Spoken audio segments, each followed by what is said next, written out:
Bonjour à tous, dans la partie qui vous intéresse le plus dans ces classements, les flops. Alors déjà, j'espère que le top 15 vous a plu, ne vous inquiétez pas pour fermer là, ça continue encore, j'ai presque fini l'écriture du texte de Big Bang Theory 3, ça arrive, et vous risquez d'être surpris par rapport à certains choix dans ce flop. Parce qu'en général, je trouve qu'en termes de mauvais films, on s'en sort pas si mal que ça. Honnêtement, pendant un long moment, mon classement il était fait d'une certaine façon où le numéro 1, c'était un film que je me disais... Ouais, c'est vrai que c'est techniquement le pire film que j'ai vu cette année, mais je dirais pas que c'est... Genre, c'est pas Doolittle, c'est pas Hellboy ou quoi, c'est pas l'un des pires trucs qu'on ait jamais fait, c'est juste que... C'est juste blasant d'avoir ça en numéro 1. Fort heureusement, je me suis fait une petite séance de rattrapage et j'ai trouvé un nouveau numéro 1 qui est 1000 fois pire. Donc, vous en faites pas, le numéro 1 est toujours explosif de nullité, mais voilà. Et aussi, une année particulière parce que là, je ne peux pas me contenter de parler des films que j'ai trouvés mauvais cette année, sans parler du film que j'ai fait cette année. Et que j'étais même pas au courant que je faisais un film cette année. Donc ouais, avant de me présenter les classements, on va parler du mauvais film que apparemment j'ai fait sans le savoir. Ma participation aux Lettres de l'Angoisse. Alors pour ma défense, voilà, c'est une défense de merde. Anthony Pazzona m'avait proposé de participer à son truc, j'ai accepté volontiers, surtout que voilà, c'est un projet qui lui tient à cœur. Je voulais justement participer parce que ça m'intéressait, disons-le, hein, faire un petit court-métrage et tout. Mais dans ma tête, je voulais le faire de façon humble. Déjà parce que dans ma tête, c'est un projet où des youtubeurs s'amusent. Voilà, j'ai pas plus réfléchi que ça. Et aussi, au vu du concept, vu que on doit choisir une lettre, avoir un concept lié à cette lettre et se démerder avec ça, bah du coup je me dis bon allez, je vais pas trop me casser la tête à essayer de faire un truc ultra ambitieux, on va faire dans la simplicité, on va faire un truc comme je ferais n'importe quelle vidéo, etc. Sauf que apparemment j'ai pas reçu le mémo, parce que tous les autres qui ont participé ont bien reçu le mémo, on devait faire un vrai film en fait. Du coup tout le monde a sorti une petite équipe technique, peut-être pas une grosse équipe mais quand même assez professionnelle pour que ça ait de la gueule, et du coup mon film, surtout qu'il est les derniers dans les films montrés, il fait un petit peu de tâche à côté. Bon après, ma participation n'est pas la pire de ce film-là, il doit y en avoir un ou deux qui sont pires. Mais en général, ouais, je faisais cette vidéo en mode YouTube, tandis que les autres le faisaient vraiment en mode film. Et du coup, ça fait pas terrible en à côté, quoi. Après, je reste fier de mon idée, c'est juste que, ouais, je l'ai exécuté en mode YouTube. J'aurais peut-être dû me permettre de, genre, faire venir GPM pour qu'il m'aide à apporter une meilleure esthétique, une meilleure mise en scène, etc. Peut-être un peu mieux travailler le truc, mais... L'autre problème aussi, c'est que j'ai dû la faire dans une période où j'étais pas mal fatigué parce que je venais d'enchaîner le double épisode sur la Snyder Cut et le sentier me fermait là, et à partir de là j'ai commencé à faire un gros ralentissement, donc j'étais pas vraiment la tête à faire vraiment de la création ambitieuse, c'est con. Donc du coup j'ai fait un petit peu le minimum syndical, je voulais me contenter de mon idée simple, je pensais que justement plus c'était simple mieux c'était, mais... peut-être que c'était trop simple du coup. Donc voilà, je suis capable de m'autocritiquer, je peux critiquer les autres maintenant. Avant de commencer le flop 15, du coup, oui, lui aussi je passe en 15, on va parler de d'autres films qui ont des problèmes, mais ne méritent pas d'être dans le flop pour autant. D'abord, on va parler des films décevants, des films qui sont pas forcément mauvais, qui sont pas forcément des daubes, c'est juste que peut-être que j'en attendais un petit peu trop. Pour commencer, nous avons Raya. Voilà, un film d'animation Disney en mode Heroic Fantasy avec un univers à l'Avatar le dernier maître de l'air. Forcément, ça m'intéressait énormément. Je me disais, enfin, ils arrêtent de faire un truc bien familial et tout. Ils vont faire un truc d'aventure. Surtout que l'animation, on peut faire de super trucs en action, en aventure, en univers d'Heroic Fantasy et tout. Et... comment dire, je sais pas s'il aurait fallu rajouter une demi-heure ou rendre l'univers un chouïa moins riche, ça va trop vite. Le rythme, il n'arrive pas à profiter suffisamment des personnages qui sont mis en place. Les personnages ont pourtant du potentiel, hein, c'est juste qu'ils sont pas aussi bien exploités qu'ils pourraient l'être. Surtout le dragon qui est un petit peu trop naïf, je veux dire, ouais, vas-y, pardonne la personne qui a détruit le monde et qui n'a fait aucun effort pour s'excuser. T'es sûr de ça, meuf? Après, je comprends totalement que des gens apprécient ce film. Ce serait comme moi qui apprécie Atlantide, l'Empire perdu, quoi. C'est pareil, c'est un film avec beaucoup d'ambition, qui essaye autre chose que ce que fait Disney habituellement. Mais il y a ce petit truc qui fait qu'ils font pas à fond de leur concept. Et du coup, il paraît un petit peu gâché sur les bords. En autre film Disney, nous avons Cruella. Alors Cruella, c'est très intéressant parce que le réalisateur, c'est celui qui a fait Moi, Tonya, qui est un excellent réalisateur. Et voir ce mec faire un film sur Cruella, surtout en mode punk, Joker, etc., ça avait l'air très intéressant. Le problème, c'est que autant le réalisateur fait de son mieux, hein, la mise en scène est bien menée, etc., les acteurs sont, voilà, ils sont bien dirigés dans l'ensemble, il doit se battre avec le pire scénario du monde. Parce que franchement, l'origin story, c'est un petit peu le même problème qu'avec Maléfique, mais en pire, parce que tu vois, au moins, dans Maléfique, on n'avait pas fait un truc genre un bébé a tué les parents de Maléfique, quoi. Parce que, ouais, c'est ce qui se passe dans ce film, c'est pourquoi Cruella est cruelle? Parce que des chiens ont tué sa mère. Il y a que des trucs comme ça d'origine story qui sont super nuls, genre rien que le fait qu'il y ait une méchante principale qui est juste Cruella Prime, voilà, c'est Cruella d'enfer, mais encore pire, juste pour que la Cruella d'enfer que l'on va suivre passe pour la gentille en à côté, et je trouve ça con parce que au moins dans Joker, on assumait le fait que c'est lui qui devient juste un psychopathe, voilà, on assumait le fait que c'était juste un connard. Et Cruella, justement, ça aurait été sympa d'avoir un film qui assume le fait d'être une méchante, mais non, c'est Disney, il faut absolument montrer que c'est une gentille, quoi. Même si tu voulais, justement, montrer un côté positif dans le personnage de Cruella, tu pourrais montrer que, justement, sa cruauté est en fait une rébellion, quelque chose qui, pendant une partie du film, c'est ce qu'ils font, mais voilà, on retourne à cette histoire de vengeance et de confrontation avec Cruella Prime et tout, ça marche pas. C'est dommage, parce que justement, il y a des tas de bonnes idées de mise en scène et tout. Emma Stone, elle est très bien dans le rôle et tout, mais film live Disney, quoi. Chier. Comment je suis devenu super-héros? Alors, celui-là, c'est très intéressant parce qu'il y a eu pas mal d'engouement autour de ce film, parce que, oh mon dieu, le cinéma français se met au film de super-héros, et ouais, c'était une noble tentative. Mais c'était que ça, quoi, une tentative. Le problème de ce film, c'est qu'il adapte un genre d'histoire déjà vu et revu dans d'autres bandes dessinées. Montrer le côté urbain et criminel du monde des super-héros et tout, c'est un truc qu'on a dans Jessica Jones, dans Daredevil quelquefois. Et c'est un angle qui est intéressant, mais qui ne marche qu'avec un univers préétabli. Or là, ils font ça alors qu'il n'y a pas d'univers préétabli. C'est con à dire, mais Marvel l'a mieux mené justement avec des séries comme Luke Cage et tout, ou même Spider-Man Homecoming, justement, de montrer que les grands événements super-héroïques amènent à des petits effets secondaires sur la vie dans la rue, quoi. Mais là, tu sais pas quels grands événements ont amené à ça, et du coup, t'as l'impression qu'il manque une grosse pièce à ce petit puzzle. Ça, plus le fait que bah ça reste un film policier assez bateau. Voilà, c'est dommage, hein, ça aurait été bien justement d'aller jusqu'au bout du concept super-héroïque, mais non, faut absolument trouver une raison de faire encore un polar français, quoi. Il y avait de bonnes idées par-ci par-là et tout, et j'aime bien le personnage de Benoît Poulvord, mais... Cela dit, continue encore à faire des films de genre, hein, parce que le problème c'est, on retrouve un petit peu ce qui se passait un petit peu dans le cinéma français dans les années 2000, où après le succès du Pacte des loups et des Rivières pourpres, il y avait des tas de cinéastes français qui voulaient se mettre au cinéma de genre, fantastique, horreur, etc. Il y en a beaucoup qui se sont loupés et on a un petit peu tué ça dans l'œuf pour que dans les années 2010, on revienne à des comédies franchouillardes. Et faut surtout pas que ça arrive, quoi. Continuez justement à expérimenter des films de genre, etc. Ne laissez pas les ratages de vos confrères vous démotiver, hein. Continuez dans cette voie, c'est juste que, faut le dire, il y a des fois, il y a des ratés. Alors celui-là, ça va choquer beaucoup de monde, mais Old... Ouais, j'ai été déçu par Shyamalan cette année. Pour être honnête, une grande partie du film est très bien menée. Justement, le côté horrifique de cette plage qui te fait vieillir en accéléré, ça amène quelques idées de body horror qui marchent vraiment, genre... la séquence où il y a une des gamines qui voilà, elle est arrivée, elle devait avoir genre 3 ans, elle a vite grandi, elle se retrouve ado, et là de suite elle se tape tous les problèmes de la puberté, notamment l'envie de baiser avec le premier joli garçon qu'elle voit, et en plus comme c'est des gamins qui n'ont pas, on n'a pas eu le temps de leur faire l'éducation sexuelle, bah forcément elle tombe enceinte et tout, et elle grossit à vue d'œil, le tout en un plan séquence vraiment bien tendu, etc. Tu vois tout le monde paniquer, et cette pauvre gamine qui sait pas du tout ce qui se passe parce qu'il y a encore quelques secondes elle avait 4 ans, la pauvre, elle donne naissance à ce bébé et ce bébé meurt tout de suite parce que justement il est tombé malade beaucoup trop vite à cause de ce qui se passe sur cette île, quoi. Ou même des trucs beaucoup plus gore, genre par exemple voilà, qu'est-ce qui se passe si tu te fais couper avec un couteau rouillé? Bah du coup la rouille elle t'envahit plus vite le corps et tu meurs beaucoup plus vite du tétanos, quoi.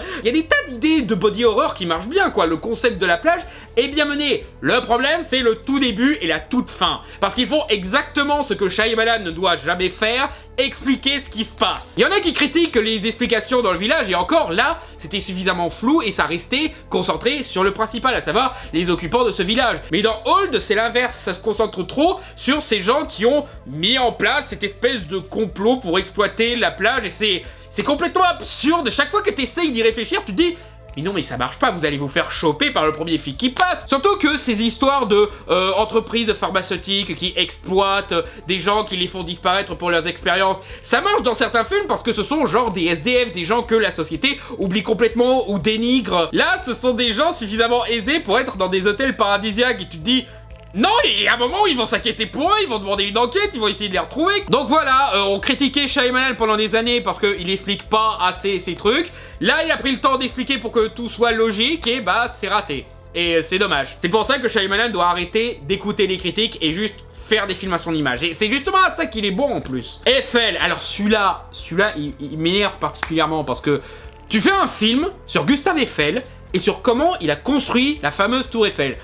Super concept! Surtout que voilà, tu as de quoi te faire un film pharaonique où tu montres en détail la construction de cette gigantesque bâtisse et tout. Tu fais vraiment un truc gros budget, ambitieux, avec de superbes images. Mais oui, c'est ça qu'il faut faire. Et qu'est-ce que le film raconte? Qu'Eiffel était en train de baiser pendant qu'il construisait la tour. Non! Il nous a fait Eiffel in Love. Il nous a refait Shakespeare in Love, mais il a mis Eiffel à la place de Shakespeare. Va te faire foutre! Surtout qu'en plus, la romance, elle est fade comme pas possible, et pas mal de concepts qui auraient été intéressants à explorer par rapport à la construction de la tour Eiffel, comme par exemple, est-ce que vous saviez que la tour Eiffel faisait polémique à son époque, que beaucoup pensaient que ça allait entacher la beauté de Paris et tout? Ce monument parisien représente la tradition française maintenant, à son époque était vu comme une merde moderne quoi. Ça aurait été un sujet intéressant à exploiter, et bah non, il se débarrasse de ça vite fait en expliquant que en fait ces gens se font manipuler par le patron d'un journal qui en fait est le mari de la nana que Eiffel était en train de baiser. Fuck you! Mais là où j'étais mort de rire, c'est à la toute fin, où on découvre pourquoi la tour Eiffel a cette forme. Et en fait, c'est la forme d'un A, parce que la femme qu'il aime s'appelle Adrienne. J'étais mort de rire pendant 5 minutes, tant c'était débile, tant j'en avais marre de ce film de merde qui voulait absolument pas raconter l'histoire d'Eiffel, j'en avais marre. Et le pire, c'est qu'en soi, il est bien fait le film, les acteurs se débrouillent bien, mais c'est juste que... Putain, mais tu passes complètement à côté d'un sujet super intéressant pour faire une romance de merde. The Tomorrow War, film que j'attendais un petit peu, un petit chouïa, tout simplement parce que c'était par le réalisateur de Lego Batman. Oui, je sais, c'est un petit peu con comme raison, mais voilà, je me disais, ah tiens, le réalisateur de cet excellent film d'animation va peut-être avoir une chance de passer et de montrer encore plus son talent dans le film live. Non, ça marche pas. Le film, c'est grosso modo Edge of Tomorrow, mais en plus con. Surtout que je comprends pas ce concept. Alors, il y a des aliens, voilà, qui envahissent la Terre. Ok, voilà. Vous avez besoin de remonter dans le temps pour trouver des soldats supplémentaires pour combattre les aliens. Vous pouvez pas juste leur dire quoi faire pour éviter que les aliens arrivent, genre envoyer les informations par rapport à comment les aliens ont débarqué sur Terre ou quoi que ce soit. Non, vous êtes obligé de prendre le risque de foutre en l'air la timeline si on se trompe sur telle théorie sur le voyage dans le temps. Ok. Après, en soi, voilà, le film peut être amusant, mais c'est juste que... Voilà quoi, c'est Edge of Tomorrow, mais en moins bien quoi. Et en dernier dans les films décevants, SOS Fantôme l'héritage. Là, en fait, c'en est à un point où je commence à me demander, je crois que je préfère le reboot de 2016 à celui-là. Parce que tu vois, au moins, le reboot de 2016, il essayait de faire avancer le concept des fantômes, quoi. C'était un reboot, donc ça reprenait depuis le début, certes. Mais voilà, il y avait de nouveaux gadgets, il y avait de nouvelles façons d'attraper les fantômes, il y avait de nouveaux fantômes aussi. Là, par contre, on te fait revenir Gozer. Mais genre... quand je dis faire revenir Gozer, c'est vraiment faire venir Gozer avec son apparence féminine qu'il avait dans le premier film, quoi, avec les deux chiens et tout. On te refait le coup des chiens qui kidnappent deux personnes pour pouvoir préparer leur cérémonie et tout. Sauf que là, les personnes capturées, c'est la mère célibataire de la famille qu'on accompagne et le mec qui voulait se taper la mère de la famille. Du coup, t'as un petit peu une espèce de symbolique là-dessus, qui n'est pas vraiment exploité en fait, parce que y a pas vraiment de... Les gamins n'ont pas l'air d'être dérangés par le fait que leur mère se trouve un nouveau copain ou quoi, surtout que leur nouveau copain, ils ont l'air de bien s'entendre avec lui et tout, donc...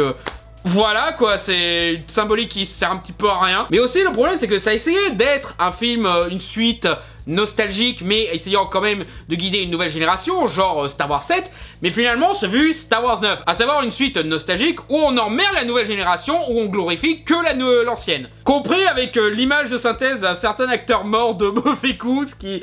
Waouh, Egon en image de synthèse... c'est... Ça, plus le fait que dès que les SOS Fantômes originaux débarquent, c'est leur film quoi, on oublie les personnages principaux, même les scènes post-crédits, c'est eux qui sont à l'honneur, pas les nouveaux acteurs et tout, c'est dommage. Et puis aussi, j'ai bien voulu accepter le concept de film à la Stranger Things, mais vraiment je vois pas ce que ça a apporté maintenant que le film est sorti. J'essaye de croire à un projet sincère, surtout que voilà, c'est Jason Reitman qui a réalisé celui-là, le fils d'Ivan Reitman, donc tu vois, il y avait une vraie attention de parler de génération, d'héritage, etc. Mais là, maintenant que je vois le film, je me dis... Quel était l'intérêt de faire un truc à la Stranger Things dans une ville américaine dans le vieux sud ou je ne sais quoi? Ça fait vraiment produit commercial qui essaye de surfer sur des tendances sans comprendre les tendances en fait. Et je trouve ça un petit peu dommage, surtout pour un film qui semblait partir d'une intention honnête. Donc ouais, pauvre celui-là. Surtout qu'en plus, ils espèrent faire une espèce d'univers étendu appelé Ghost Corp, où apparemment ce film serait le premier chapitre et qu'il y aurait d'autres spin-offs suite se passant dans cet univers. Et autant il y a quelques années, un univers cinématographique sur SOS Fantôme, j'aurais trouvé ça intéressant. Autant, si c'est ça votre premier chapitre, vous allez vite rejoindre le Dark Universe là. Et avant d'enchaîner sur le vrai flop 15, nous allons parler des quelques films qui sont mauvais, mais pas assez en ce qui me concerne. Tout d'abord, Resident Evil, Bienvenue à Raccoon City, un film qui... Voilà, je savais pas trop quoi penser. Parce que d'accord, c'est un reboot qui fait oublier les grosses daubes avec Mila Jovovich, voilà, ça part d'un bon principe. Et les fans étaient genre, ah, enfin on va avoir un film Resident Evil qui respecte Resident Evil. Mais moi j'étais genre... Oh merde, on va avoir un film Resident Evil qui respecte Resident Evil. Je rappelle que Resident Evil, c'est quand même un scénario de merde avec des dialogues nanardesques, hein. Ce qui est volontaire, hein. Dans les jeux, justement, le charme principal, c'était de vraiment revivre un film d'horreur un petit peu kitsch des années 80, 70, 60, quoi. C'était inspiré de Romero, ouais, mais c'est aussi inspiré de d'autres films de série B qui sont beaucoup moins classe que du Romero, quoi. Et autant ça peut marcher en jeu, parce que justement, dans le jeu, le principal intérêt, c'est de vivre ses clichés et de s'amuser. Là, en tant que film, ça risque d'être beaucoup moins intéressant. Mais en vrai, ça va. C'est pas aussi mauvais que les films de Mila Jovovich, ça c'est sûr, hein. Il y a des idées de mise en scène, voilà, les personnages sont suffisamment bien définis. Il y a certains effets spéciaux pratiques qui sont plutôt bien faits, mais voilà, de l'autre côté, il y a quelques défauts, comme par exemple, putain, quand sortit une film, ça doit être les plus gros rindins de tout Hollywood. Parce qu'à chaque fois, leur film, niveau effets spéciaux, c'est nullissime, quoi. L'image de synthèse est dégueulasse dans ce film. Même les décors sont beaucoup plus petits. Je veux dire, dans les jeux, Raccoon City, c'est quand même censé être une petite métropole, quand même. Là, c'est limite une ville du vieux sud, un petit peu abandonnée. Je crois que la ville, dans le premier film Thor, était plus grande que Raccoon City dans ce film, quoi. Il y a des tas de cache-misère, justement, pour cacher un petit budget, et c'est genre... Vraiment, vous avez Resident Evil et vous donnez un petit budget? Vous êtes sérieux? Et certains choix artistiques qui me font un petit peu rigoler, genre... Je sens que ce qu'ils ont fait de Léon, ça va faire enrager pas mal de fans, mais moi je trouve, ouais, ok, vous avez retenu le côté Rocky, vous avez oublié tout le reste, mais ouais, c'est rigolo. Ou encore Wesker, ce qu'ils essayent de faire pour faire les origines de Wesker, moi ça me fait rigoler, ils ont justifié pourquoi ils portent des lunettes de soleil, quoi. Vous n'étiez pas obligé de faire ça, quoi. Vous faites un nanar, quoi. Assumez le fait que voilà, t'as un con qui se balade avec des lunettes de soleil en pleine nuit. Et même le côté années 90, parce que le film se passe à la même époque que les jeux vidéo. En 99, je crois que c'était indiqué. Et il y a certains moments qui font... regardez, c'est les années 90 qui sont... un petit peu trop forcés, surtout au niveau de la musique. Parce que t'as par exemple une scène... où t'as un zombie qui fait écraser un camion juste en face du commissariat de Raccoon City, voilà, donc il sort en flammes, il s'en fout parce que c'est un zombie, et quelle musique ils ont mis à ce moment-là? It's just a little crush. What? Pourquoi vous avez mis cette chanson? Le Fast and Furious de cette année, je crois qu'on en est au 10e en fait. C'est marqué 9, mais en fait il y a eu Hobbs & Shaw entre temps. Et bah c'est toujours aussi con, c'est toujours aussi fun. Par contre, encore une fois, j'en ai marre de Vin Diesel qui refuse de faire des efforts pour jouer dans ses films. Tous les autres acteurs ils font de leur mieux. T'as même John Cena qui débarque et franchement, plus le temps passe et plus j'apprécie John Cena en fait. En regardant Fast and Furious, il y avait vraiment des moments où j'étais genre, est-ce qu'on peut buter Vin Diesel et faire en sorte que John Cena devienne le nouveau héros principal? Parce que moi honnêtement, John Cena il est suffisamment charismatique, il est suffisamment cool et tout, je veux bien une série de films sur lui, et puis lui au moins il essaye de jouer, il y a des moments dramatiques sur sa relation avec Vin Diesel, et croyez-le ou non, mais c'est John Cena qui joue le mieux entre les deux, quoi. Le retour de Han, j'ai pas trop compris l'intérêt, surtout que, voilà, il est pas aussi cool que dans les précédents films. Et c'est sympa de faire revenir le gars de Tokyo Drift, mais pourquoi vous en avez fait un intello qui construit des gadgets pour aller dans l'espace? Ça aussi, le fait qu'on est d'aller dans l'espace, ça c'est rigolo à noter, quoi. Donc ouais, ils font toujours n'importe quoi, mais c'est toujours sympa à regarder. Mauvais film, si vous voulez.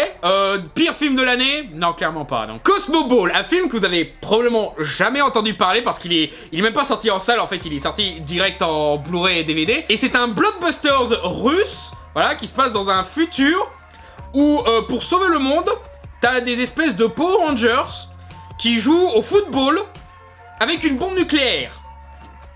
C'est complètement taré, c'est totalement animé as fuck, mais c'est fun. Alors techniquement c'est vraiment une dope, mais je vais bien rigoler en regardant ce film, hein, parce que déjà il est généreux en termes d'imagerie, en termes d'idées, etc. Vraiment c'est, quand je dis c'est animé as fuck, c'est vraiment, on a aucune limite sur la connerie, quoi. Non seulement t'as du foot avec des aliens où le ballon c'est une arme nucléaire, mais en plus t'as des super pouvoirs à la Dragon Ball, tu as des batailles spatiales, tu as des monstres gigantesques qui volent dans l'espace et tout. Non franchement c'est un film qui a été écrit par un gosse, mais un gosse qui sait s'amuser au moins. Et franchement les blockbusters russes, en termes de fun décomplexé, ça commence à devenir une alternative très intéressante. Donc si les Russes font d'autres conneries dans le genre, moi je suis partant. À la surprise de tout le monde, oui je le mets dans le classement mauvais mais pas assez, Spider-Man No Way Home. Ouais, je vais quand même faire affirmer là, parce que c'est quand même un film bourré de défauts, c'est genre le scénario le plus incohérent de tout le MCU, on a les pires scènes d'action depuis Iron Man 2, mais il y a eu des efforts pour essayer de faire Spider-Man cette fois-ci. Il y a eu quelques idées avec des dilemmes, etc. Des dilemmes qui n'ont aucun sens, mais des dilemmes qui sont intéressants à explorer malgré tout. Les acteurs font des efforts. Je sais qu'il y en a beaucoup qui ont critiqué le jeu d'acteur, mais allez pas à part Jamie Foxx, qui est juste en mode voilà, je suis Jamie Foxx et j'y crois pas du tout au fond vert derrière moi. Sinon, le reste des acteurs sont très bons. Je vais pas aller dans l'autre extrême et dire que Willem Dafoe mérite un Oscar pour ce rôle-là, comme j'en ai vu, j'ai genre... Sérieusement? Non, parce que s'il mérite un Oscar pour ce film-là, il mérite d'être canonisé pour les Anges de Boston, hein. J'en parlerai plus en détail dans le Formula qui sortira, vous en faites pas. J'ai presque fini le texte, il est pas encore sorti en Blu-ray, mais j'ai déjà tellement de trucs à dire tant le scénario est con que forcément j'ai déjà pas mal rempli. Mais sinon, ouais, je suis un peu plus indulgent envers celui-là parce qu'il y avait des efforts et surtout, il y a une mise en place de quelque chose de beaucoup plus intéressant pour la suite dans une nouvelle trilogie qui, avec de la chance, ne sera pas tenue par John Watts. Pas par Sam Raimi non plus, hein, parce que Sam Raimi, clairement, il est passé à autre chose, donc on le laisse passer à autre chose. Hein. Il a l'air de bien s'amuser avec Doctor Strange, donc voilà. Celui-là, je l'ai regardé juste pour la déconne, Paw Patrol. J'ai entendu dire qu'il y avait des gens qui pensaient que ce film était une propagande d'extrême droite, mais en fait, j'ai fait une petite recherche Google et j'ai découvert que non, en fait, c'est juste le fils de Donald Trump qui disait « Oh, bientôt, ils vont cancel Paw Patrol parce qu'il y a des flics dedans !» Et en fait, personne n'a demandé à cancel Paw Patrol du tout parce que c'est Paw Patrol. Et j'ai envie de dire la même chose pour le film, c'est Paw Patrol. C'est mignon, voilà. Je sais qu'il y en a beaucoup qui défoncent la licence Paw Patrol juste parce que c'est le truc à la mode chez les gosses de nos jours, mais moi je suis genre... Si j'avais leur âge, j'aimerais aussi cette connerie en fait. Le film, bien entendu, il est vide de matière, etc. Je pense que le maximum qu'on ait, c'est... Le méchant, c'est clairement Trump. Rien que dans la façon dont il fait connerie sur connerie juste pour se mettre en valeur et qu'il fout en l'air l'écosystème juste pour que la vie soit plus facile pour lui. Voilà, c'est clairement Trump. Apparemment, ils ont vu le tweet du fils de Trump et ils se sont dit... Ok, ils ont besoin de comprendre, on va rendre ça un peu plus évident. Mais voilà quoi, c'est vraiment un film pour les tout petits, donc il n'y a pas énormément de matière, il n'y a pas énormément de travail artistique ou quoi. Mais en développement de personnage, le maximum qu'on ait, c'est que le chien policier a apparemment un syndrome post-traumatique, ce qui est marrant à dire, mais dans le film en lui-même, tu te dis, ouais, ça arrive. Donc ouais, s'il y a des gosses qui aiment ça, aimez si vous voulez, moi je m'en fous. Paw Patrol, ça existe. Back North, un film qui a fait pas mal polémique parce que justement il y a un journaliste qui avait vu le film et qui faisait remarquer il est pas un petit peu trop extrême droite friendly votre film? Tout internet s'est foutu de sa gueule, le réalisateur en premier. Ouais, genre, je voulais juste faire un film, je voulais juste faire mon hit, arrête de dire que c'est de la propagande d'extrême droite. Et là, dès que le film est sorti, t'as toute l'extrême droite qui allait le récupérer, t'as le réalisateur qui est genre... Mais je voulais pas faire la propagande d'extrême droite, je voulais juste faire mon hit, moi. Et ouais, honnêtement, je vois la naïveté dans ce film parce que clairement, il essaye pas de traiter de la situation en banlieue. Pour lui, ce qui se passe en banlieue, les criminels et tout, c'est juste une excuse pour raconter l'histoire de ces flics qui font leur métier, qui font une super affaire et qui se font trahir par leurs dirigeants. C'est tout. C'est honnêtement tout ce qu'il avait en tête. Ce qui change pas que c'est critiquable. Parce que justement, le mec il arrête pas de dire mais je voulais pas faire un film politique, arrêtez de m'emmerder avec ça. Non mais mec, évidemment que l'extrême droite va essayer de récupérer ton film. Tu parles de la situation des flics et des problèmes de banlieue, évidemment c'est les sujets préférés de l'extrême droite. Et oui, c'est critiquable parce que du coup ça montre que le mec, bah il a pas bien compris le concept qu'il a adapté dans ce film là. Il l'a fait juste parce que c'est ce que font tous les autres films policiers. Du coup, son film a un traitement superficiel. C'est pas comme Les Misérables qui était sorti il y a quelques années qui a pratiquement le même concept, sauf que là il assume le fait que ouais, je fais un film politique, du coup je détaille un peu plus qu'est-ce qui se passe dans les banlieues. Je me contente pas de montrer les banlieusards comme une espèce de horde de démons qui servent juste d'obstacle à des héros flics. Non, je montre que c'est des vrais gens qui se font maltraiter par le système et qui forcément ont envie de se venger quoi. Bizarrement, ce film-là n'a pas été récupéré par l'extrême droite. Ça a été récupéré par Macron qui s'est ridiculisé parce qu'il a juste montré qu'il a rien compris au film qu'il disait aimer. Voilà, c'est rigolo ça. Et même au-delà de son traitement superficiel du concept, il est pas ouf le film. Il est sauvé par les acteurs. Voilà, les acteurs, ils se donnent à fond dans le truc, mais sinon, en termes de mise en scène, c'est pas ouf. Il y a même un moment, j'étais genre, mais vous êtes sérieux? Et c'est un moment où t'as un flic qui se contente de donner un coup de pied à un mec dans un HLM. Voilà, tu vois, c'est un grand plan, voilà, tu les vois d'assez proche. Et le mec, quand il se mange le pied en pleine gueule, il te sort le William Scream. Vraiment? Vous avez utilisé le William Scream à ce moment-là, mais c'est nul! Donc ouais, sur le plan technique, c'est bourré de défauts, l'acting se débrouille très bien, et le scénario est ultra superficiel. Ce qui fait que, oui, ce film est raté. Je ne dirais pas que c'est le pire film de l'année, parce qu'encore une fois, dans son traitement thématique, je vois qu'il a juste été naïf et superficiel. Il n'a pas été volontairement malveillant. Je pense que c'est pour ça aussi qu'il n'a pas voulu croire aux critiques et qu'il est choqué de voir que l'extrême droite a justement fait ce que les critiques lui reprochaient. Mais cela dit, voilà, il devrait apprendre de cette leçon et faire gaffe la prochaine fois qu'il fera un film sur ce sujet, quoi. Parce que là, c'est trop tard, l'extrême droite a déjà récupéré son film parce que son film avait laissé trop de portes ouvertes pour les accueillir. C'est trop tard de dire après que le film soit sorti mais non, mais je voulais pas que ce film me serve à l'extrême droite. Bah t'avais qu'à pas faire un film comme ça. Tu voulais pas faire de film politique? Bah fais pas un film ayant pour sujet un truc politique. Snake Eyes G.I. Joe Origins. Je comprends plus rien à cette licence parce que je sais pas pourquoi il continue. Déjà parce que les deux précédents G.I. Joe se sont plantés. Et faire un spin-off sur Snake Eyes, oui, c'est techniquement le personnage le plus intéressant, mais il est intéressant en personnage secondaire, pas en personnage principal. Et justement, en personnage principal, on est un petit peu obligé d'enlever ce qui était intéressant avec Snake Eyes. Parce que ce qu'on aime avec Snake Eyes, c'est qu'il est bon au katana, bon on a gardé ça, mais aussi qu'il se tait et qu'on voit pas son visage. Deux choses complètement abandonnées dans ce... Même pas un préquel en fait, parce que c'est pas un préquel. Le titre est mensonger parce que c'est un reboot. Ça reprend pas du tout ce qui était raconté sur Snake Eyes et Storm Shadows dans les précédents G.I. Joe. Donc maintenant ils abandonnent l'histoire des précédents films pour faire leur propre truc. Donc dites que c'est un reboot au lieu d'essayer de faire croire que c'est un film d'origine. Mais après, je vais pas mentir, les scènes d'action, je les trouve plutôt cool. Je sais qu'il y en a beaucoup qui critiquent le côté c'était Shaky Cam. Mais honnêtement, c'était pas aussi gênant que certains prétendent. Ça apporte même le côté percutant nécessaire pour certaines scènes d'action. En fait, le film, il est sympa quand il se contente d'être une série B avec des ninjas qui s'entretuent, et il est nul et chiant quand il essaye d'être G.I. Joe. Donc peut-être que vous auriez dû abandonner le G.I. Joe Origin et juste faire Snake Eyes, quoi. Allez aussi, pour rester dans la thématique des explications d'origine à la con, vous voulez savoir pourquoi Snake Eyes s'appelle Snake Eyes? Parce que le mec qui a tué son père l'a fait tuer en le faisant jouer au dé. Et comme il a eu 2 dés de 1, ce qui fait donc les yeux du serpent, Snake Eyes, il a perdu et il l'a tué. La famille Adams 2, déjà le premier, il était pas ouf, mais autant le 2, je pouvais encore laisser passer.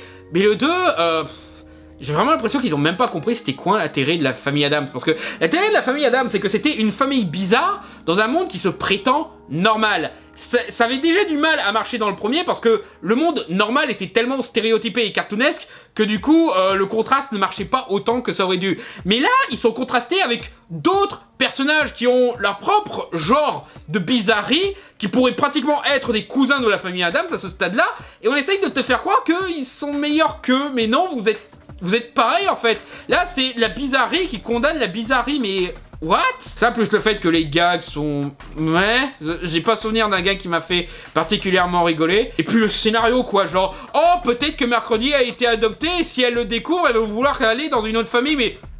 Genre ouais, j'y crois trop que Mercredi Adams va abandonner la famille Adams. pauvres pommes. Ils ont même pas compris que la famille Adams, c'est genre la famille la plus aimante au monde. C'est juste qu'ils s'aiment d'une façon très différente que ce qu'on fait dans le monde entre guillemets normal. C'était toute la beauté des films de Barry Sonnenfeld, justement, que malgré le fait qu'ils essayent de s'entretuer et tout, ils s'aiment à la folie, quoi. Et là, tu nous fais une histoire où ils se disputent juste parce que l'une d'entre elles découvre qu'elle a été adoptée. Genre, c'est pas la première fois qu'on accueille des étrangers dans cette putain de famille, quoi, merde. Là aussi, vous allez être surpris de pas le voir dans le flop. OSS 117, alerte rouge en Afrique noire. J'ai fait une vidéo de 1 heure pour expliquer tout ce qui va pas dans ce film conceptuellement. Je comprendrais qu'il y ait des gens qui s'amusent devant ce film, hein. Bien entendu, il y a des gens qui me disent « Moi, j'ai bien aimé ce film. Tant mieux pour toi. Tant mieux pour toi. » Je dis pas que vous devrez avoir honte d'avoir aimé ce film. J'explique juste en quoi ce film trahit tout ce qu'avaient fait les deux premiers OSS 117. C'est tout ce que je dis. Et c'est vrai qu'en termes de mise en scène, voilà, c'est correctement mené. C'est même trop correctement mené, j'ai envie de dire, parce que justement, fallait assumer un petit peu l'imagerie kitsch et tout, et j'ai vraiment l'impression que le réalisateur a oublié cet aspect-là. Et pour finir, un homme en colère, qui apparemment, c'est Guy Ritchie qui a fait un remake du Convoyeur. Déjà, c'est sympa qu'il y ait des gens qui se souviennent du Convoyeur, hein.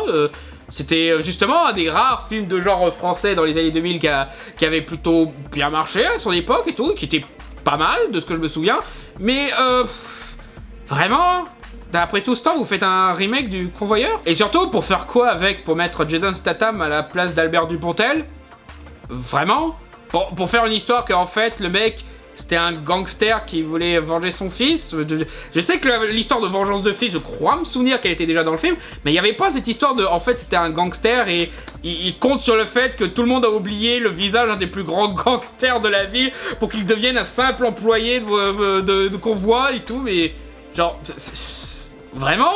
Tu trouves que c'était de ça dont avait besoin le film? Surtout que dans l'ensemble, voilà, les scènes d'action sont beaucoup moins percutantes et travaillées. Je veux dire, le plan séquence d'ouverture, tu rates la moitié des trucs parce que le plan séquence, il reste à l'intérieur d'un véhicule, mais du coup, tu vois pas ce qui se passe. C'est vraiment, t'es laissé dans le flou, même pas parce que c'est volontaire ou quoi que ce soit, mais vraiment parce que le mec, il a décidé de rester dans le camion juste parce qu'il avait envie de filmer du vide pendant une petite minute, genre... Vraiment, quoi. Même de la part de Guy Ritchie, je trouve ça décevant, quoi.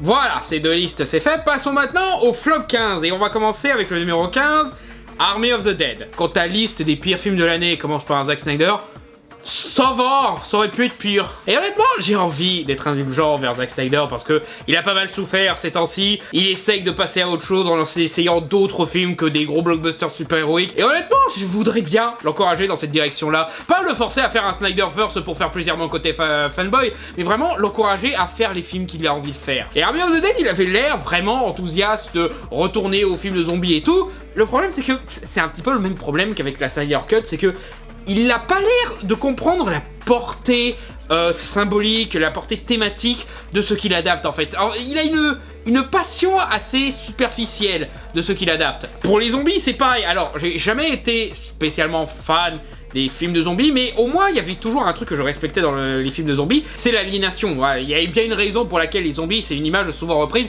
pour critiquer les travers de la société, des modes, etc. Et c'est là que ça commence à être confus, parce que, ok, donc c'est un film d'invasion zombie, on se concentre sur des personnages qui vont aller dans une ville qui a été complètement infestée de zombies pour voler du pactole. Donc ouais, il y a un petit peu, justement, la critique de ces gens qui se font aveugler par le capitalisme, par l'envie d'avoir de l'argent, et qui finissent par se faire bouffer par les zombies. Donc ok, là, il y a le concept qui marche pour un film de zombies. Le problème, c'est que d'un côté, on essaie vraiment de humaniser ces personnages en essayant de te montrer que oui, ils ont besoin de cet argent pour être heureux, pour régler leurs problèmes, etc. Là, déjà, il y a une mauvaise direction quelque part, là. Et de l'autre côté, les zombies sont humanisés. Genre, on découvre que les zombies sont capables de se reproduire. Il y a d'un zombie alpha qui a un enfant avec une reine zombie. Et t'as des scènes où t'as de la peine pour ce roi zombie parce qu'à cause de tout ce bordel, il a perdu la femme qu'il aimait et son enfant, et tu te dis what? Et en même temps, on te met un scénario d'un mec qui voulait récupérer la tête d'un alpha zombie pour pouvoir étudier un petit peu le virus, qui finit par détourner la mission de ses mercenaires pour récupérer l'argent. C'est confus.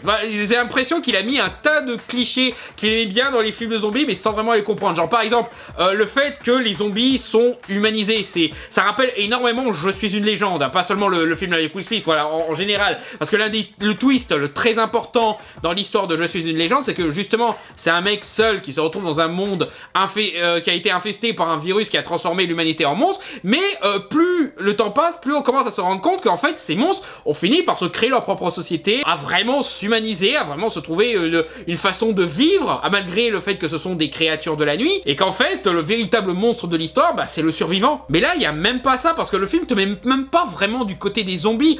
Il te humanise les zombies pour justifier le fait que les zombies veuillent les tuer, mais on n'a pas besoin de donner une motivation aux zombies. Les zombies, c'est genre les créatures qui n'ont pas besoin de motivation autre que de bouffer les autres, justement. Et je sais qu'il y en a beaucoup qui critiquent la mise en scène parce qu'il y a pas mal de zones de flou. Alors, je vais pas critiquer le côté flou parce que quelquefois ça m'arrive. Bon, je n'ai pas une équipe professionnelle derrière moi, donc c'est un petit peu plus normal que je fasse des vidéos qui se retrouvent floues au final. Voilà, mais c'est vrai que c'est un truc que je devrais faire plus attention et éviter que ça arrive, bien sûr. Mais voilà, j'ai déjà plus qu'excuse qu'un gros studio. Mais je trouve qu'il a essayé un truc en termes de mise en scène qui...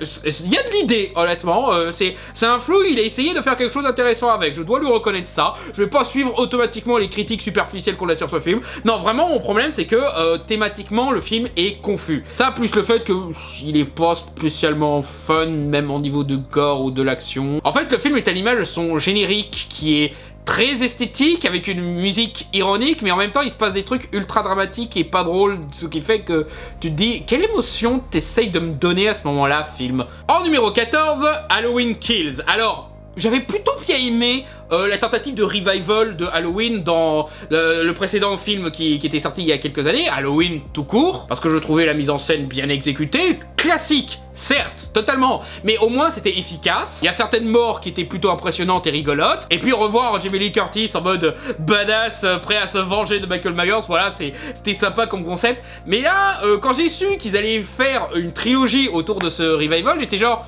vraiment, mais... on n'a pas tué Michael Myers et tout. Eh ben non, bah il survit parce que tout le monde est con. Voilà, c'est le problème de ce film, c'est pourquoi Michael Myers gagne, parce que tout le monde est con, mais genre, pourtant j'ai fait toute une vidéo expliquant pourquoi les personnages de films d'horreur sont aussi cons, et que souvent c'est justifié émotionnellement et tout, mais là non, ils sont juste cons, genre, je veux dire, Michael Myers, normalement, on sait à quoi il ressemble, même sans son masque, dans les films, non, les spectateurs ne savent pas à quoi il ressemble sans son masque, mais normalement, dans l'univers, les gens savent à quoi il ressemble, parce que, voilà, il a été dans un hôpital psychiatrique démasqué pendant des décennies, quoi. On a des photos de lui, justement, que les autorités peuvent partager, et même sans ça, on sait à peu près quelle taille il fait, mais dans ce film, les gens sont tellement cons que le premier mec qui semble un petit peu ma boule, qui est tout vieux, qui a pas le moindre muscle et qui se contente de fuir parce qu'il a peur, tout le monde est genre c'est Michael Myers, butez-le, mais genre what? Oui, je sais qu'ils essayent de faire une thématique sur le fait qu'en foule on devient con, mais il y a une différence entre con et lobotomisé, quoi. À quel moment vous avez cru que ce petit gars, c'était Michael Myers? Mais non, mais c'est pour dénoncer la haine envers les neuroatypiques qui sont pour rien, qui sont souvent innocents et qu'on traite comme des serial killers alors qu'ils ont rien fait. Alors, c'est très bien de vouloir justement sensibiliser les gens sur ce genre d'histoire. Mais tu sais, qu'est-ce qui n'aide pas du tout au truc? C'est de faire toute une scène où t'as un pauvre gars, un pauvre malade mental qui n'a rien fait de mal, qui se fait persécuter, pourchasser et tuer de façon ultra gore et spectaculaire, et qui au final devient juste de l'exploitation de la souffrance de ces personnes-là. Et même au-delà de ça, les morts sont juste connes maintenant. Genre le coup de la portière de voiture, genre what? Et apparemment ils partent dans une direction où, ouais, en fait, Michael Myers c'est une créature des ténèbres invincible que l'on ne pourra pas tuer avec des armes normales, mais...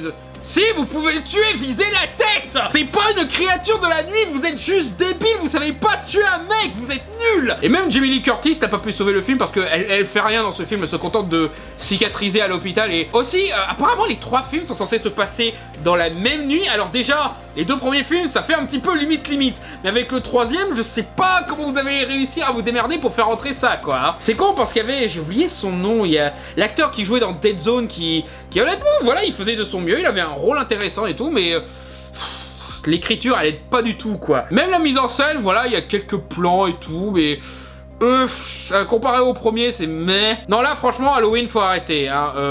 Écoutez, John Carpenter, faut arrêter cette putain de licence, hein. Justement, le revival qui était sorti il y a quelques années, ça a apporté une fin définitive à Halloween, mais non, on se contente, on essaye encore de ressusciter ce connard, là. Là, faut arrêter d'en faire Jason, là, c'est n'importe quoi, là. En numéro 13, Tom et Jerry, film qui... il y avait une certaine curiosité quand on a vu les premières bandes annonces parce que les gens se disaient oh c'est une adaptation de live action, oh Tom et Jerry reste en 2D mais c'est intéressant ça. Ouais, l'animation marche. Le seul truc que j'ai vraiment bien aimé c'est le fait qu'ils poussent le délire jusqu'au bout où genre même des animaux dans le fond, genre des chevaux à Central Park ou des trucs comme ça, même eux ils sont en image de synthèse cel shaded. Voilà, c'est un détail qui était assez marrant mais honnêtement tu te dis c'est tout ce que vous avez à proposer. Parce que ça change pas grand chose au fait que le film est réalisé par Tim Story qui est un très mauvais réalisateur. C'est celui qui avait fait les 4 Fantastiques avec Jessica Alba quoi.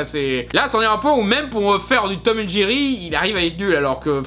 Voilà quoi, il y a des longs métrages Tom et Jerry qui sont pas si mal que ça en comparaison. Et puis il y a les problèmes habituels de faire un film sur Tom et Jerry quoi, je veux dire, c'est l'histoire d'un chat qui part après une souris, donc forcément tu n'as pas énormément de matière pour remplir 1h30, donc qu'est-ce qu'on fait? Eh ben on fait un film un petit peu osef sur une nana qui se trouve un travail dans un hôtel et qui essaye de servir des gens riches pour qu'ils aient le mariage parfait et tout. Oh et il y a Tom et Jerry à ce moment-là, voilà, c'est... Chloé Moretz, voilà, c'est cool de voir qu'elle a toujours du boulot, mais comparé à ce qu'elle promettait dans des films comme Kick-Ass, c'est un petit peu dommage.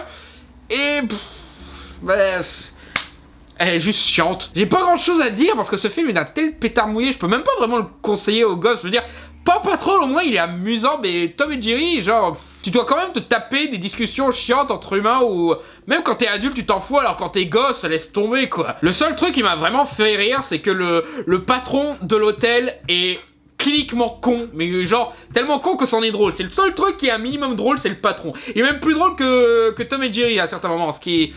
C'est un petit peu triste en fait. Parce que les gags Tom et Jerry ils reposent beaucoup sur le rythme, sur l'imagination et tout. Et on confie ça à Tim Story, forcément ce qu'il va faire c'est pas terrible hein. Donc ouais, gros pétard mouillé Tom et Jerry, vous pouvez vous en passer sans souci. Numéro 12, Cendrillon, le film Amazon Prime. Parce qu'apparemment Amazon s'est dit tiens, les remakes Disney pourris, et si on faisait nous-mêmes un remake Disney pourri, mais genre encore pire, et bien du coup on te ressort tous les clichés nullissimes des remakes Disney, mais sans corner les droits pour le film Disney en fait. Donc on remplace les chansons de Cendrillon par quoi? What a man, what a man, what a man, man, man. Non, sérieusement, il y a en plein milieu du film un mash-up entre What a Man et Seven Nation Army. Genre pour montrer que le prince il a pas envie de s'emmerder avec les autres prétendantes pour le trône et tout, mais genre tu choisis Seven Nation Army? Genre tu veux péter la gueule à ces pauvres princesses quoi? Et les tentatives de faire une Cendrillon woke marchent aussi bien que pour les autres remakes Disney.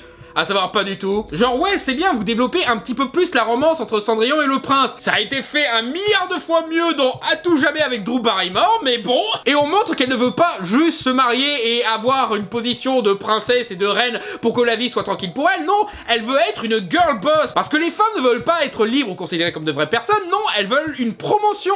Elles veulent mener eux-mêmes leur propre business. Donc du coup le seul enjeu de Cendrillon c'est qu'elle veut ouvrir sa boutique de robes. Féminisme. Et la nana qu'ils ont pris pour jouer Cendrillon et... au niveau du chant, il y a un petit souci. You're gonna know my name. Quand je pense que juste à côté, il y a Idina Menzel qui joue la belle-mère, qui a même pas une chanson complète à elle seule. Voilà, vous avez la putain de Reine des Neiges et vous en profitez pas, mais c'est insultant là. Et je crois qu'il y a eu un petit scandale par rapport à ce qu'ils ont fait à la marraine la bonne fée. Oh mon dieu, ils ont choisi un mec noir homosexuel pour le rôle. Ce film est trop woke. Non, commencez pas parce que vous avez pas vu le film clairement. Ce qu'ils ont fait avec marraine la bonne fée, c'est clairement pas woke. Donc ouais, ce film c'est un gros bordel, c'est une mauvaise comédie musicale, voilà, qui hésite entre le jukebox et les chansons originales, voilà, tu sais pas pourquoi. Un coup il veut être un Moulin Rouge, un coup il veut être un Gradé Showman, tu peux pas faire les deux en même temps mec. Plus le fait que comme c'est un film Amazon Prime, il n'y a pas énormément de budget, donc t'as juste l'impression de regarder un téléfilm, donc il y a moins d'efforts que dans un remake Disney classique quoi. Donc ouais, bravo Amazon Prime, t'as prouvé que tu pouvais toi aussi faire des remakes Disney pourris. Je vois pas ce que ça apporte au monde, mais merci. Numéro 11, on reste sur Amazon Prime, Haters. Alors, c'est Kev Adams qui veut faire un film sur ses haters.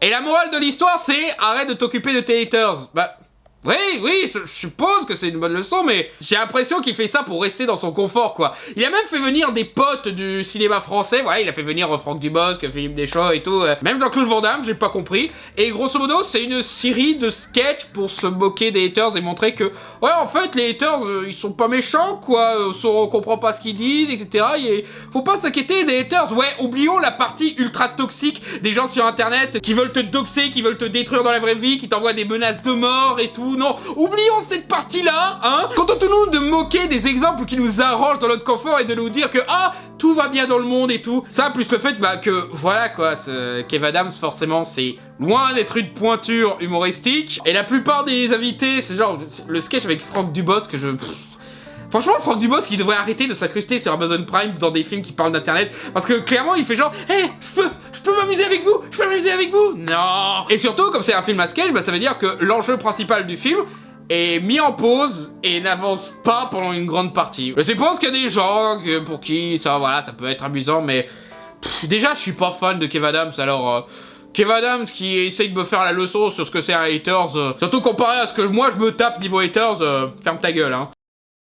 Numéro 10, Spiral, parce que cette putain de licence de merde de Saw veut toujours pas crever, même 20 ans après, putain de merde. Pourtant le premier Saw, voilà, il était plutôt bien mené, voilà, il y avait James Wan aux commandes, donc voilà, il y avait un minimum de compétences. Mais toutes les suites qu'on a eues, et là on a une deuxième tentative de relancer la licence, et je suis genre, mais laissez-le crever, bordel, il est déjà mort. Surtout que là, en plus, ils ont essayé de la faire en mode Get Out avec tous ces films d'horreur qui essayent d'avoir un message social. Il y a juste un tout petit problème, c'est qu'ils ont confié ça à Chris Rock. Voilà, Chris Rock qui est non seulement l'acteur principal, mais il est aussi producteur exécutif. Parce que je suppose qu'il a vu que Jordan Peele, voilà, il avait commencé plus bas que lui et il a monté encore plus haut que lui en beaucoup moins de temps. Hein. Maintenant, il gagne des Oscars grâce à des films comme Get Out ou Us. Et il s'est dit, bah moi aussi, j'ai envie de montrer que je suis capable de faire de super trucs dans le genre de l'horreur. Sauf que déjà, premier problème, il prend Saw, qui est pas du tout une bonne base pour commencer. Hein. Le premier film était encore une fois bien mené, mais les suites, voilà, elles ont pratiquement entaché toute la licence, que bonne chance pour faire un truc correct après ça. Mais en plus, il reprend le réalisateur des pires suites de Saw, hein, Boozman. Non, je déconne pas, il s'appelle Boozman. Mais il y a aussi un autre petit problème conceptuel, c'est que Chris Rock, il parle un petit peu comme ça, tu vois. Et autant ça marche quand il fait des personnages comiques, comme dans Dogma ou dans Madagascar. Mais dans un film qui se veut un petit peu sérieux, ça fait un petit peu bizarre de l'entendre parler comme ça. Ah non mais je te jure, c'est tout le long du film comme ça, les moments dramatiques, les moments sérieux, les moments d'enquête, il y a toujours cette même façon de parler et tout, mais je suis genre, mais c'est pas possible, mais t'es pas con à ce point-là. Et le fait que le film a une fausse nouveauté par rapport à la licence de Saw, c'est se concentrer sur le point de vue des flics qui mènent l'enquête. Alors déjà, c'est pas la première fois qu'on a un flic protagoniste dans un de ces films Saw, mais en plus, en faisant ça, tu te rends compte qu'en fait, Saw, depuis le début, c'est Seven. Bah oui, du con. Le premier Saw, c'était Seven, mais du point de vue des victimes. C'est ça le truc intéressant, justement, que c'était du point de vue de ceux qui se sont fait piéger par le serial killer, pas du point de vue des flics qui essayent de le rattraper. Et du coup, tu as juste un sous-Seven. Alors, quitte à voir un sous-Seven, je préfère me retaper Résurrection, hein, parce qu'au moins dans Résurrection, il y avait Christophe Lambert, là. Et aussi, ils essayent d'apporter une thématique sur le fait que, voilà, c'est pas vraiment Jigsaw. Jigsaw, il est mort depuis longtemps, c'est un copycat de Jigsaw qui a apparemment une dent contre les flics pourris. Et du coup, le film essaye un peu de faire son histoire à la ACAB. Sauf que son côté ACAB, il l'exploite un petit peu mal, tu vois. Genre Chris Rock, il joue un flic modèle qui avait dénoncé un de ses collègues qui avait tué le témoin d'une affaire ultra importante. Donc voilà, un crime horrible, quoi, qui méritait d'être dénoncé. Depuis, il se fait détester par toute la police. Et en plus, en faisant ça, apparemment, il a sauvé un futur serial killer qui, des années plus tard, va détruire sa vie. C'est limite Monster, en fait, l'histoire. Sauf que tu vois, Monster, ça s'arrêtait pas à la découverte de qui était le serial killer de l'histoire, quoi. Ça continuait après pour justement continuer la remise en question. Est-ce qu'il a bien fait de sauver ce gosse ou est-ce qu'il aurait dû le crever? Sauf qu'au moment où le film s'arrête, tout indique que ouais, t'aurais dû faire comme les autres flics pourris et laisser ce gamin crever. C'est le problème de tous ces films avec le syndrome de Magneto qui essayent de critiquer la société, mais tout ce qu'ils peuvent dire contre la société, ils sont obligés de le faire dire pour un méchant parce que c'est un petit peu trop subversif pour se mettre du côté des gentils. Et là, ça, limite, ça donne raison aux flics ripoux parce que si on avait laissé tranquille les flics ripoux, bah on n'aurait pas eu ce copycat de Jigsaw qui tue des flics pourris. Fallait peut-être réfléchir avant de faire une thématique sociale, tu vois. Numéro 9, musique. Alors je vais pas trop en parler parce que, comme je l'ai expliqué vite fait dans ma vidéo sur Cowboy Bebop, j'ai prévu un fermé-là sur musique parce que musique, ça me semble être le parfait exemple pour parler d'un sujet que j'ai longtemps hésité de traiter pour un fermé-là, à savoir le traitement des personnages autistes au cinéma. Et justement, musique a genre rassemblé tous les pires clichés qu'on pouvait faire. Genre, ils ont même mis des clichés que je m'y connais pas trop là-dessus, hein, parce que l'une des raisons pour laquelle j'ai mis un petit peu de temps, c'est parce que je dois un petit peu me forger un avis, écouter différents avis sur la question, notamment de la part des concernés.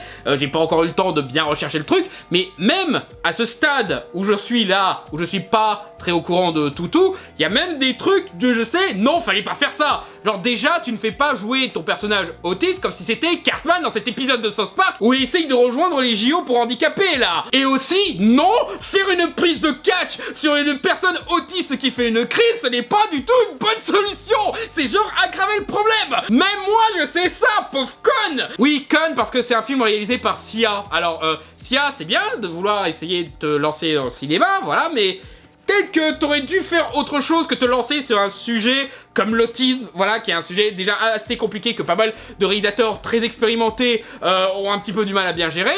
Et si en plus de l'autre côté t'en fais une comédie musicale avec beaucoup de moments, avec des flashs et tout, genre le truc idéal pour tuer certains neuroatypiques, t'aurais dû réfléchir meuf, t'aurais dû réfléchir. Apparemment il y a même tout un scandale par rapport à ça que clairement elle a pas fait ce film pour vraiment sensibiliser sur les problèmes de l'autisme. Non, elle a fait ça juste pour son ego, pour avoir un Oscar. Je suppose qu'elle a vu Lady Gaga tout déchiré lors des Oscars où il y avait A Star Is Born qui avait rapporté quelques récompenses et qu'il y a un petit peu toutes les chanteuses populaires de sa génération qui sont genre hey, moi aussi je veux un Oscar, et c'est la tentative de Sia. Donc ouais, je vais avoir beaucoup de travail pour expliquer tout ce qui va pas dans ce film. Je prévois même de faire des espèces de live interventions avec des personnes qui pourront m'expliquer tout le problème, qui serviront un petit peu de passage interview pour la vidéo. Donc on va voir si je vais réussir à la faire cette vidéo. Mais déjà, ce film, je la critiquerai plus en détail une autre fois. Numéro 8, Mortal Kombat. Je me souviens quand ce film a été annoncé, j'étais genre est-ce que ce film sera meilleur que le film de Paul W.S. Anderson? Là, maintenant que j'ai vu ce film, j'en suis au stade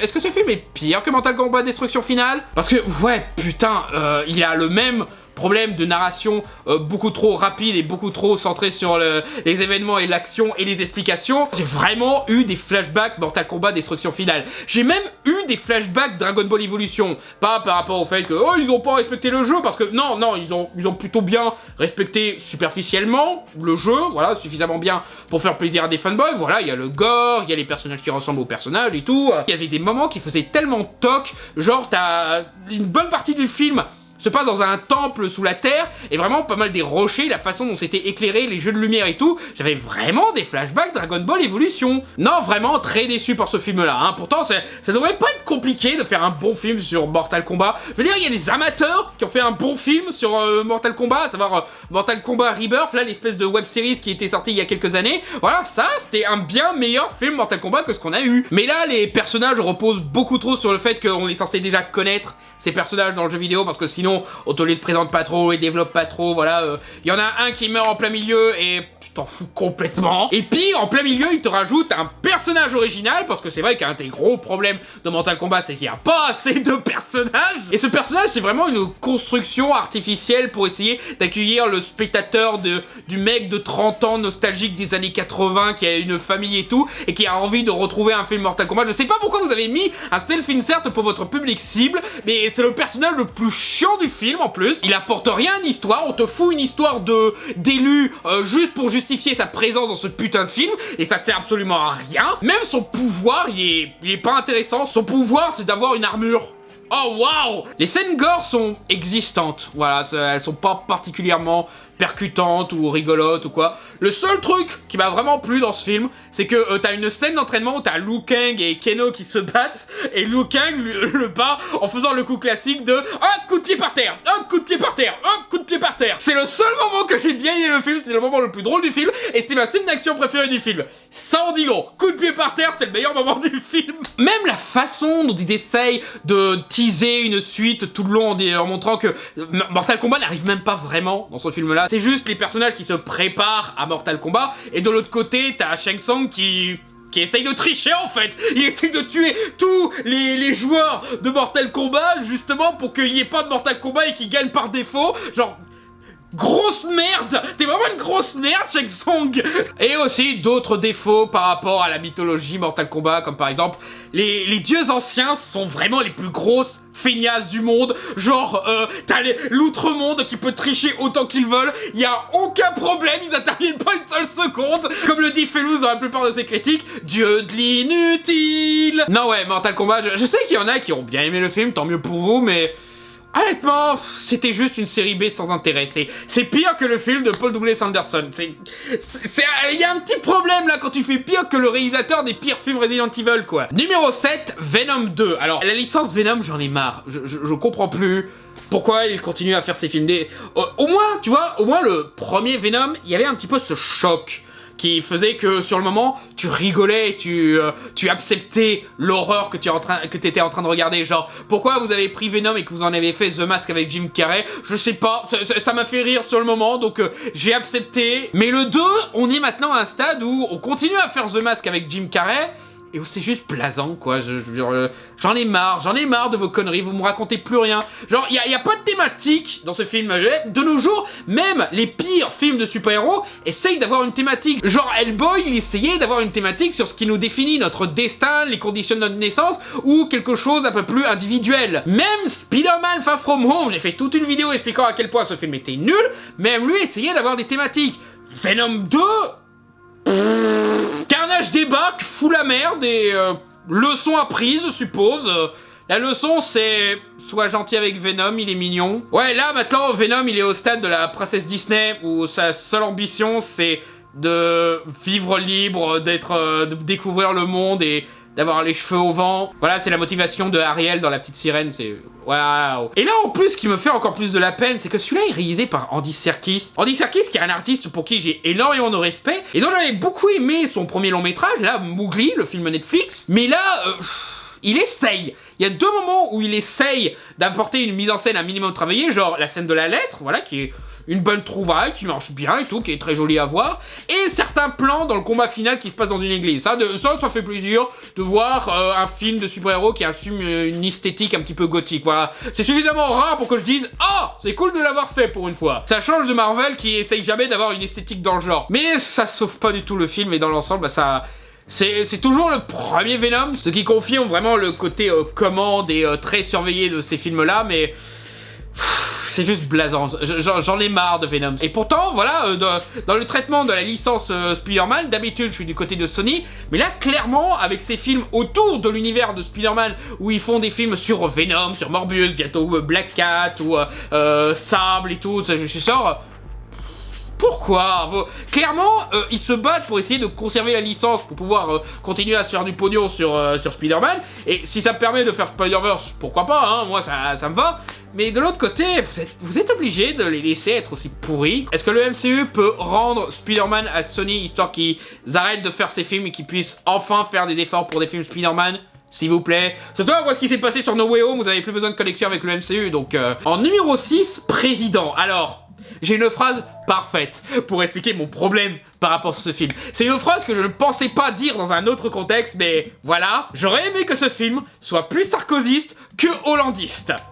Ouais, j'aurais aimé qu'il soit plus court et plus méchant que mou et inefficace.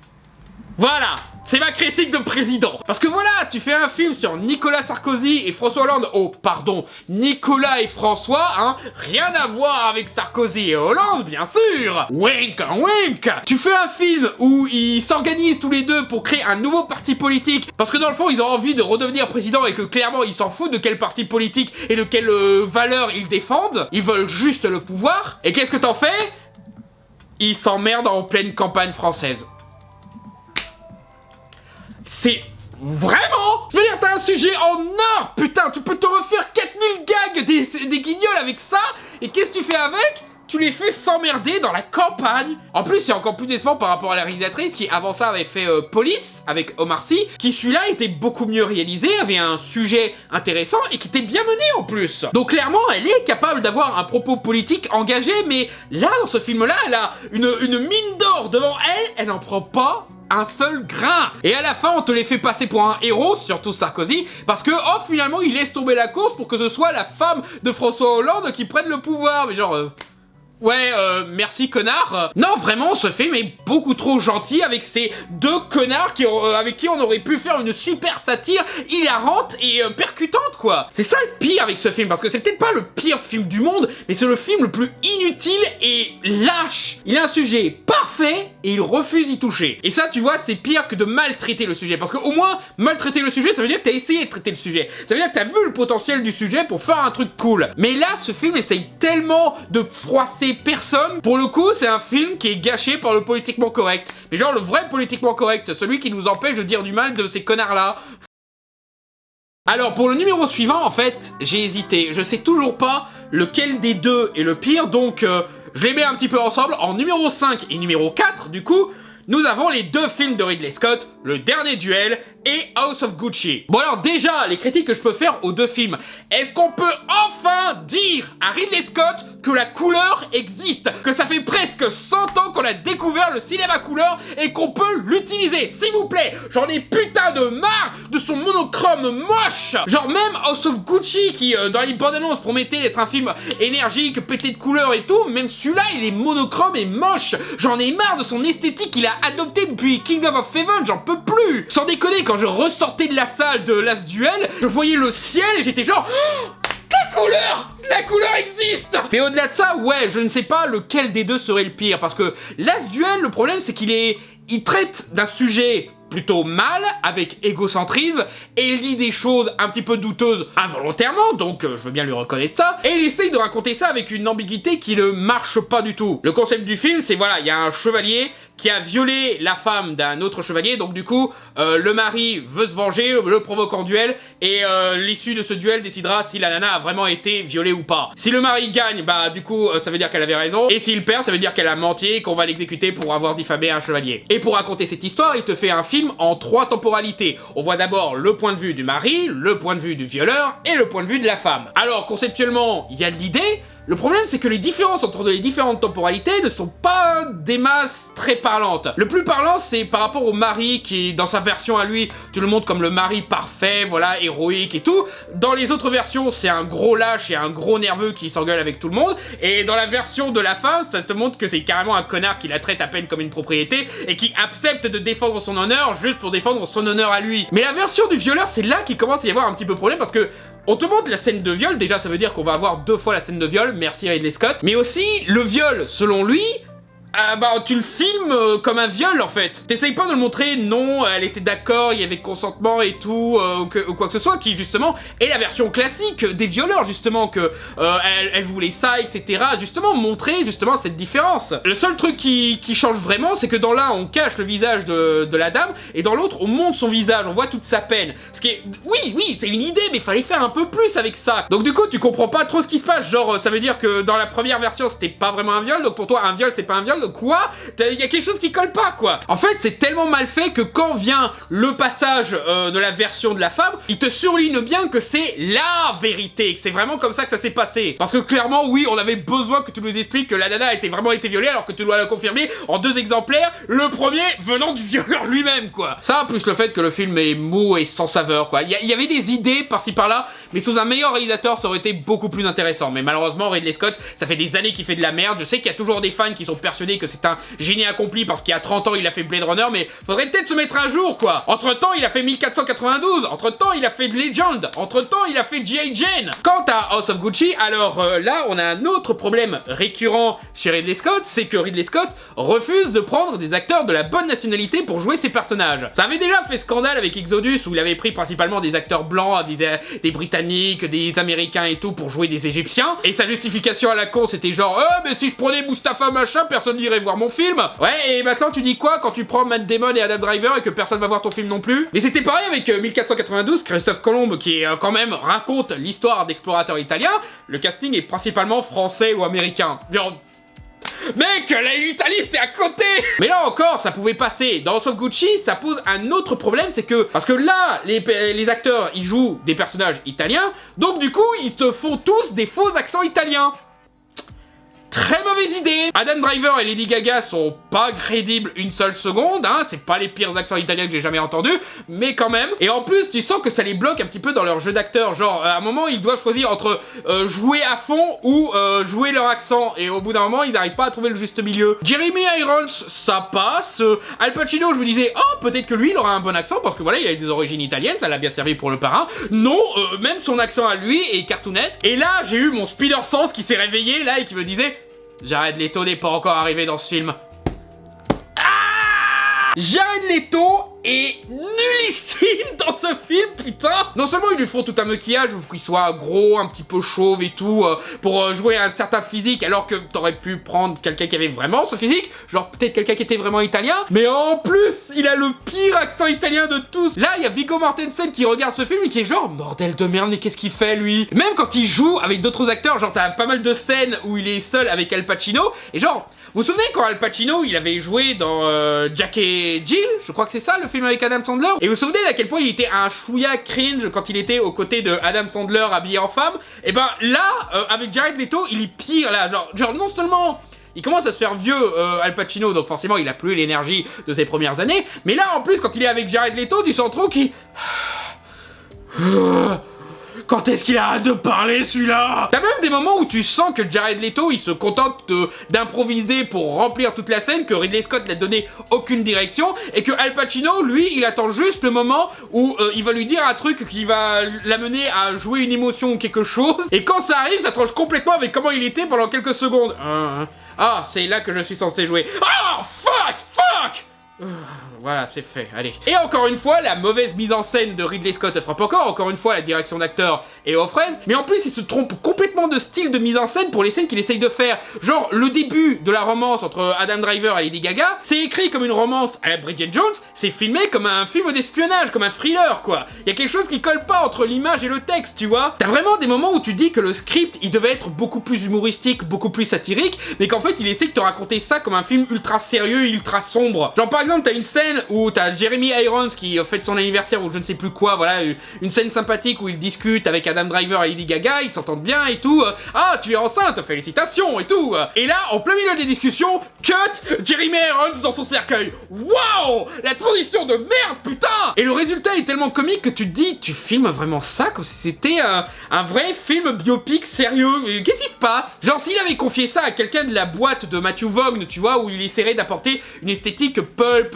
vraiment énergique, là le film aurait probablement beaucoup plus marché, mais non, on a confié ça à Ridley Scott, et du coup il filme ça comme de la merde. Non franchement, faut arrêter de survaloriser Ridley Scott. Ridley Scott, c'est un des réalisateurs les plus surestimés de l'histoire. Il a peut-être fait Blade Runner, il a peut-être fait Alien, il a peut-être fait Thelma et Louise, mais depuis des années, il fait de la merde. Réveillez-vous les gens, on n'est plus dans les années 80 ou 90. Même dans les années 80 et 90, il faisait de la merde. Réveillez-vous. La nuit est encore tombée dans ce vlog. J'en ai marre de faire des vidéos longues, surtout les vlogs, c'est chiant à monter les vlogs. Numéro 3, bah tiens, on parlait de lui, Monster Hunter de Paul W.S. Anderson, qui... c'est juste Milla Jovovich qui est envoyée dans un monde où elle bat des tas de monstres. Il y a littéralement rien d'autre. Il y a des moments rigolos où elle interagit avec un autochtone, et... voilà quoi. Surtout que c'est très marrant à regarder avec des fans de Monster Hunter. Voilà, j'ai regardé ce film avec Hermite et il était...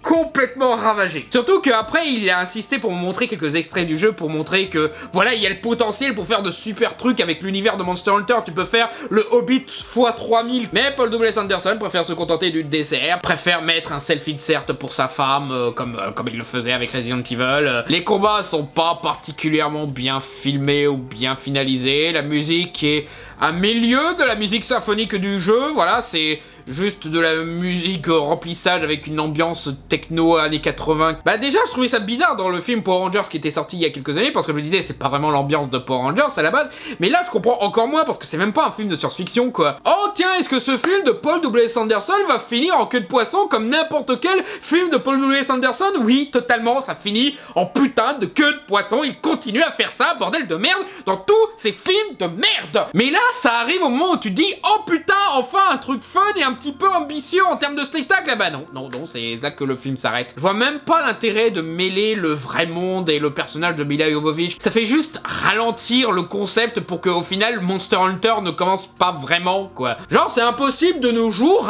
20 ans après le Seigneur des Anneaux, de faire une histoire d'Heroic Fantasy où on suit des personnages d'Heroic Fantasy. On n'a pas besoin d'insérer un personnage de notre monde pour comprendre, pour servir de personnage témoin ou quoi. Non, faut encore qu'on fasse ce cliché de merde qui nous avait déjà pourri pas mal de films d'Heroic Fantasy. Vivement que Paul W.S. Anderson et Milla Jovovich divorcent pour qu'ils arrêtent de faire ce genre de film. Ça se trouve, après, Paul W.S. Anderson, il continuera à faire des daubes, mais au moins il refera des daubes qui seront un peu moins chiantes, quoi. En numéro 2, nous avons le film qui a failli se retrouver en numéro 1. Et comme la plupart des autres films, c'est juste un film blasant, c'est pas vraiment le pire truc insupportable que j'ai jamais vu de ma vie. Et c'est Space Jam, une nouvelle ère. Alors, je trouve ce film intéressant parce que il y a pas mal de gens sur YouTube qui commencent à dire que ce film réussit là où d'autres films comme Ready Player One ou Matrix Résurrection échouent. Je m'inquiète là, vraiment. Surtout ceux qui disent que, oh là là, Matrix Résurrection, ça passe une moitié du film à dire que c'est pas bien de faire une suite à Matrix, mais après ça fait une suite à Matrix. Alors déjà, j'ai expliqué en quoi c'est faux et qu'ils ont mal compris ce que disait Matrix Résurrection dans ces moments-là, dans la vidéo des tops. Mais Space Jam, c'est exactement ça, quoi. Ça t'explique à quel point c'est nul de créer cet univers virtuel où toutes les licences se mélangent et on mêle en plein milieu un sportif, parce que des sportifs dans des films, généralement, ça finit mal. C'est littéralement un dialogue du film, et pourtant, c'est le concept principal du film qui n'est pas remis en question pendant le reste du film. Mais là, il avait fait une vidéo très intéressante sur ça, c'est que en fait, à la fin, le méchant, il a eu ce qu'il voulait. Il voulait justement montrer que son monde virtuel était un monde qui pouvait faire plaisir aux gens. Il y a LeBron James qui critique ça, il se venge de LeBron James, il essaye de lui montrer qu'il a tort, et justement, à la fin, il montre plus ou moins qu'il a tort, parce que justement on te montre tout le passage dans le monde virtuel comme un truc fun. Regardez comme vous aimez bien les licences DC Comics, Géant de Fer, Game of Thrones et tout. Ouais, parce que ça va parler à beaucoup de gosses, Game of Thrones. Et du coup le film se met un petit peu du côté du méchant principal. Justement, il essaye de te vendre ce monde virtuel pour que tu l'apprécies vraiment. Il essaye vraiment de vendre ce film où l'acteur principal est un sportif. C'est un commentaire méta à la Marvel. Genre Marvel, il faut pareil quand il se moque du concept de super-héros, c'est oh t'as vu comme les trucs de super-héros c'est con. Ouais, mais juste après tu fais des trucs de super-héros comme exactement t'as dit que c'était con. Là où Ready Player One critiquait avec justesse la manipulation de la nostalgie pour finalement encourager à sortir de cette nostalgie pour construire son propre futur. Et Matrix Résurrection critiquait justement la réexploitation artificielle par les producteurs pour pouvoir récupérer le Matrix qui a un sens. Space Jam fait exactement ce que Ready Player One et Matrix critiquaient. Et même le reste du film, genre l'animation 2D, je la trouve pas spécialement impressionnante. Le seul moment où vraiment ils essayent des trucs sympas, c'est quand ils sont dans les mondes de DC Comics, voilà, dans Metropolis et sur l'île des Amazones, Themyscira, c'est ça? C'est le seul moment où ils essayent des trucs d'animation un petit peu sympas, même si, voilà, c'est pas aussi bien que ça pouvait l'être dans le premier Space Jam, niveau animation 2D. Et tu vois, Michael Jordan, dans le premier Space Jam, il était, certes, mauvais acteur,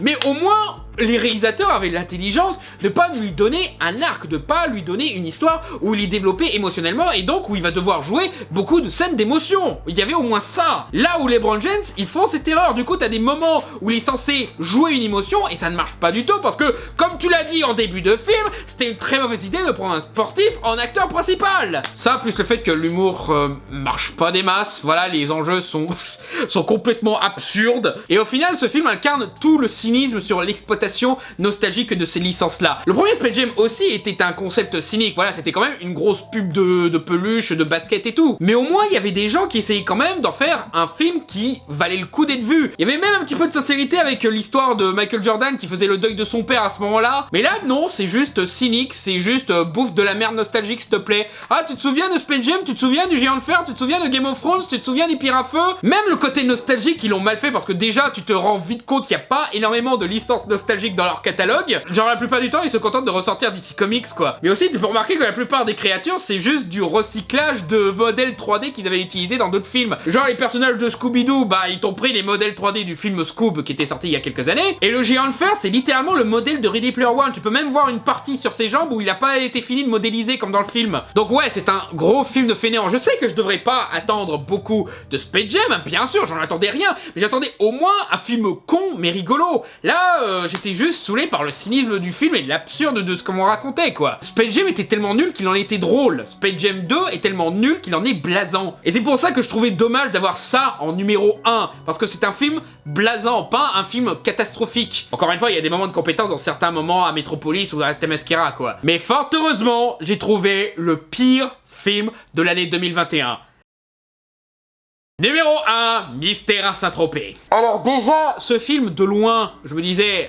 Allez, le cinéma français qui a vu que à couteau tiré marchait bien, ils vont essayer de faire la même chose mais en beaucoup moins bien parce que c'est vrai que les polars humoristiques, c'est vrai qu'on a été très bons jusque là, hein. Mais là, en plus, alors déjà, c'est une enquête à la Agatha Christie où il n'y a pas de mort. Voilà, on appelle la police juste parce que une des personnes qui a été gênée durant ses vacances, c'est un pote à Chirac. Ouais, t'as un caméo de Yves Lecoq qui fait les voix de Chirac et de Alain Delon vite fait pour quelques gags nuls. Et l'enquêteur en question, c'est Christian Clavier qui est probablement le pire enquêteur ever, genre...